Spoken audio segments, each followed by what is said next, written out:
It's the third day on this project, and I haven't been recording day by day, but we've got some excerpts and videos. We've cleared out a lot of space for the gravel pad.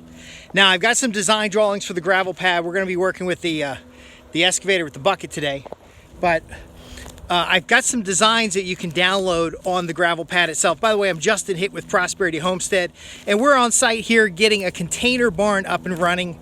And I hadn't really teased about that, but I wanted to make sure that we get some of this documented, because some of these buildings are easy to get up. We're actually going to put back here in a 40 by 48 foot spot, two 40-foot containers.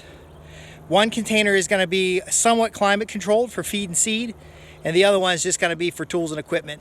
But it's going to go in here behind us in these stakes. Now, we had to use some stuff called math to make sure we got this square correct, this big old rectangle correct. And we also had to make sure that we kind of got our directions, because this is actually is going to face north-south at an elevation of 1,000 feet. And it's going to have the container that needs cooling on the inside. So the container that needs cooling only gets morning sun and doesn't get most of the sun during the day. It actually gets shaded by the second container in the evening. That's going to help us with some of our thermal bridging and some of our thermals. Now, all this stuff's gonna have spray foam in it, except for the container that's just for storage. Now, you might be wondering why I'm rambling on about this. Well, because when you're doing a project like this, it starts before you get on site, and it starts after you're on site. Because before I got on site, I called in the gravel to get the prices on the gravel. This area here has a 4-foot elevation change from that pin to the back pin. So, we know that by surveying. We'll have to go down probably 2 foot in order to get the clay. We did that by digging a test ditch. And if this is not something you feel comfortable doing yourself, you can hire people to do it. So there are project managers, general construction managers. If this was a foundation for an actual house, it might be done differently than a foundation for a container or a natural building. But again, you got to get it started. And so we're on our third day.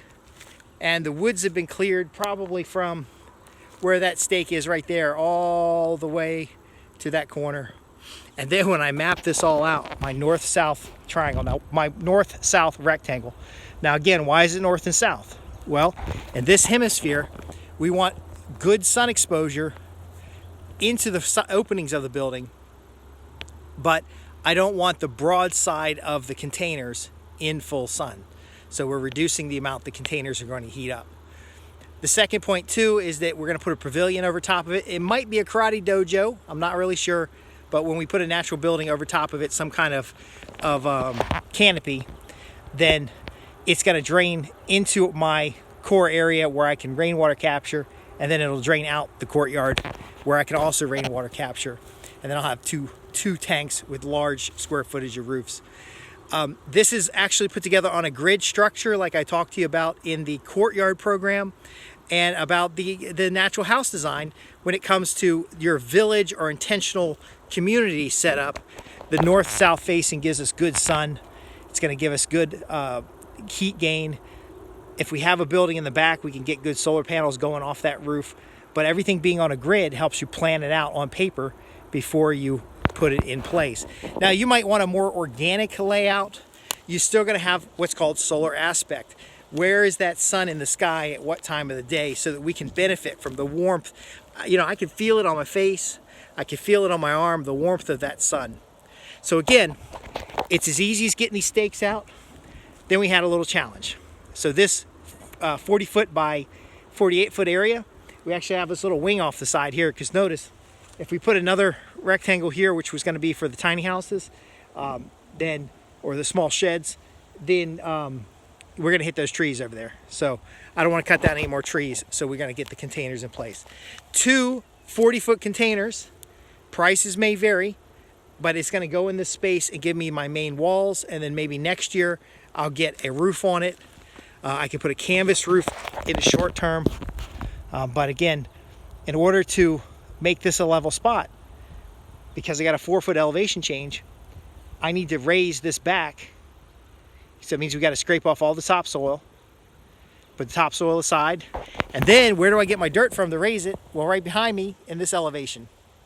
So if I was going to draw this on paper, there'd be a rectangle where the two containers are going to set, where the gravel pad is going to be, and then there would be kind of wings where we would have to clear the topsoil in order to excavate clay on site, bring down the elevation of that bump where the equipment is so that the container truck can back in, and ultimately get a finished project here. Now, so if I'm a little confusing, I'm just doing a dump of what is necessary to run a project like this. I didn't describe the grubbing and the sorting and all that other, because it would get overwhelming.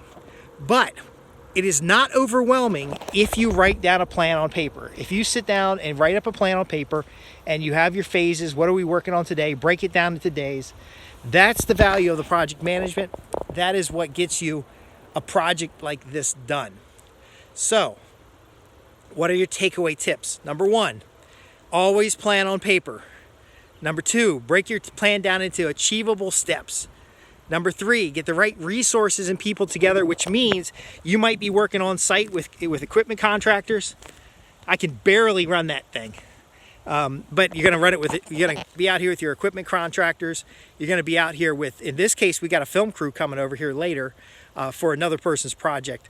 But ultimately, that layer, it's all on your back. If you don't hire a project manager, and we actually manage a number of agricultural projects, but if this was a house, again, it's your general contractor.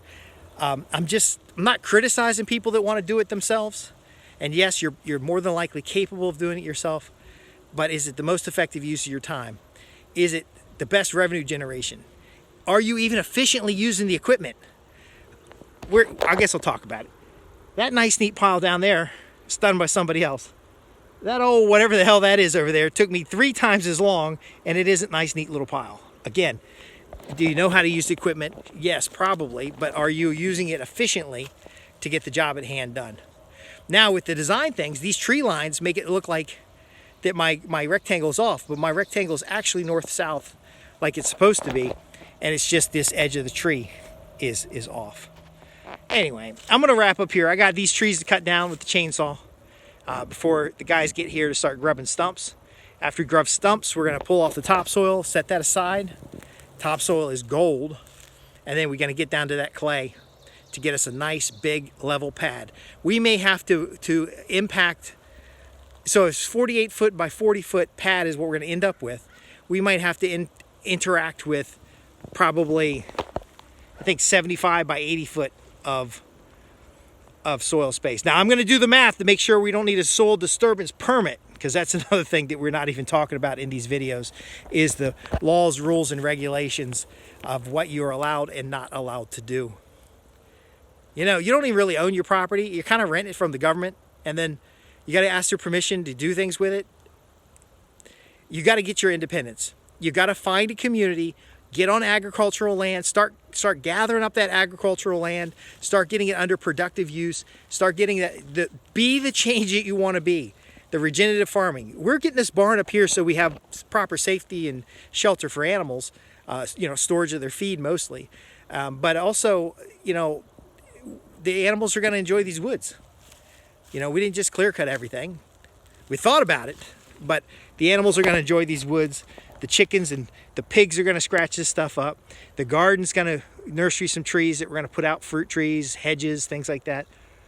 Your dream is just as important as mine. And I want to hear that you've achieved your dream by, again, having good project management, having a logical and cost-effective way of approaching your particular project, and then ultimately building in phases so that you can get incremental improvement without trying to do it all yourself.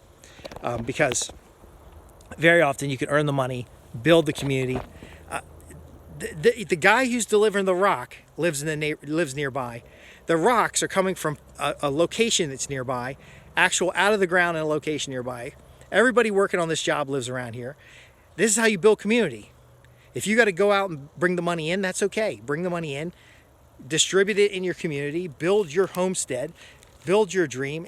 Just subscribe to the newsletter below, ask your questions. Thanks for watching. I'm going to get to work. I'm Justin Hitt with Prosperity Homestead.